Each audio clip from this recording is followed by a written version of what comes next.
श्री मंदिर में अनेक उत्सव एवं पर्वों का पालन होता है। वैसे ही श्री कृष्ण जन्माष्टमी का यह पर्व भी श्री मंदिर में हर्षोल्लास के साथ मनाया जाता है। श्री कृष्ण जन्म नीति या जन्माष्टमी पालन के निमित्त उसकी प्रस्तुति एक दिन पहले ही आरंभ हो जाती है।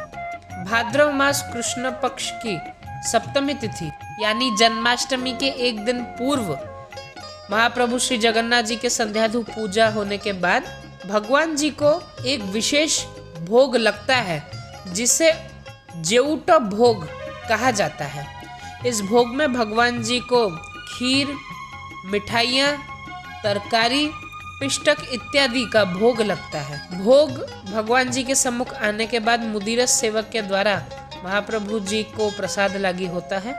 उसके बाद पूजा पंडा गण पंचोपचार पूजा के सहित इस भोग को भगवान जी को अर्पण करते हैं। भोग समर्पण होने के बाद पूजा पंडा, पति महापात्र एवं मुदिरस सेवक के द्वारा महाप्रभु जी की आरती अनुष्ठित होती है। इसके बाद महाप्रभु श्री जगन्नाथ जी की एक और आरती होती है जिसे कि गर्भोदक वंदापना कही जाती है। भाद्रव मास कृष्ण पक्ष की अष्टमी या जन्माष्टमी के दिन भगवान जी के संध्या धूप पूजा होने के बाद जय विजय द्वार को बंद किया जाता है। उसके बाद शुद्ध सुअर सेवक के द्वारा जगमोहन को साफ करवाया जाता है। उसके बाद पूजा पंडा सेवक के द्वारा श्री विष्णु सर्वत्र भद्र मंडल को बनाया जाता है और जन्म पूजा के निमित्त समस्त द्रव्यों का आयोजन भी किया जाता है। सर्वतोभद्र मंडल के ऊपर एक विशेष प्रकार का चित्र जिसे कि जन्म पटी कहा जाता है, उस चित्र को भी रखा जाता है जिसमें कि एक अष्टदल पद्म अंकित रहता है, जिसमें श्री कृष्ण जन्म के निमित्त विभिन्न चरित्र यथा देवकी, वसुदेव, गर्ग मुनि, उग्रसेन इत्यादि सारे चरित्र उसमें अंकित रहते हैं। यह सब कार्य समाप्त होने के बाद रत्न सिंहासन के सम्मुख सफाई होती है। उसके बाद पूजा पंडा, पति महापात्र एवं मुदिरस जन्म पूजा के निमित्त संकल्प करते हैं। उसके बाद कलश में वरुण पूजा का अनुष्ठान होता है। वरुण पूजा के अनुष्ठित होने के बाद उसके बाद 9 भोग अर्पण किए जाते हैं। फिर पुष्प एवं चंदन अर्पण होते हैं। पूजा पंडा सेवक पंचोपचार में इस भोग पूजा को संपन्न करवाकर पुष्पांजलि देते हैं। उसके बाद दक्षिण घर से भगवान जी की सचल प्रतिमा श्री मदन मोहन जी रत्न सिंहासन की ओर आते हैं। उसके बाद भगवान श्री जगन्नाथ जी से आज्ञामाला प्राप्त करने के बाद श्री मदन मोहन जी उस जन्म पूजा वाले स्थान में आते हैं। उसके बाद पूजा पंडा सेवक के द्वारा देवकी के गर्भ में बसे हुए श्री कृष्ण जी का ध्यान किया जाता है और उसी समय बाल कृष्ण मंत्र से मदन मोहन जी की पूजा होती है। पूजा के अंत में भगवान जी के चरणों में हल्दी का पानी डालकर उनके जन्म होने का उत्सव मनाया जाता है।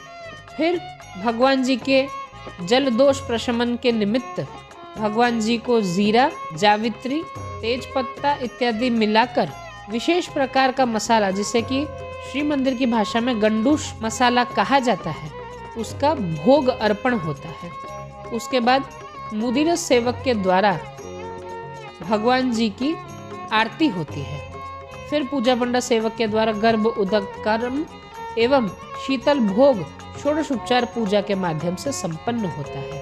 फिर 2 पुष्पालक सेवक भगवान जी के उस जन्म पूजा वाले स्थान को गुप्त करके भगवान जी के जन्म निमित्त कर्म अनुष्ठित होता है।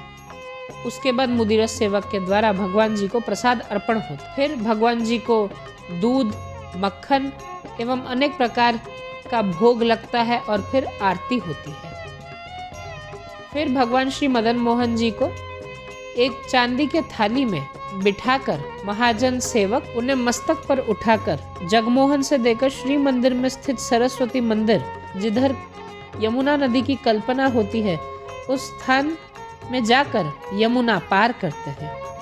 फिर एक पूजा पंडा सेवक उग्रसेन के वेश में आकर भगवान जी को दंड प्रणाम करते हैं। इस अवस्था में श्री मदन मोहन जी परिक्रमा लगाते हैं। फिर श्री मदन मोहन जी श्री राम कृष्ण के साथ श्री मंदिर में स्थित नाभिकटा मंडप की ओर प्रस्थान करते हैं। नाभिकटा मंडप में पूजा पंडा सेवक उधर वसोधारा का नाभि छेदन कर्म, पंचामृत से महास्नान इत्यादि कर्म होता है। उसी समय श्री मदन मोहन जी को श्री कृष्ण नाम से संबोधित कर उनका नामकरण भी होता है। उसके बाद भगवान जी का अन्नप्राशन एवं बहिर्निष्क्रमण भी होता है।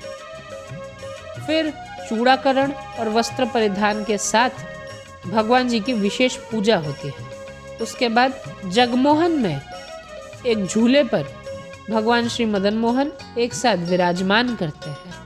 फिर उधर भगवान जी को तिल के लड्डू एवं अनेक प्रकार के भोग की एक विशेष पूजा होती है। इसी के साथ श्री मंदिर में जन्माष्टमी का यह पर्व अनुष्ठित होता है। जय जगन्नाथ।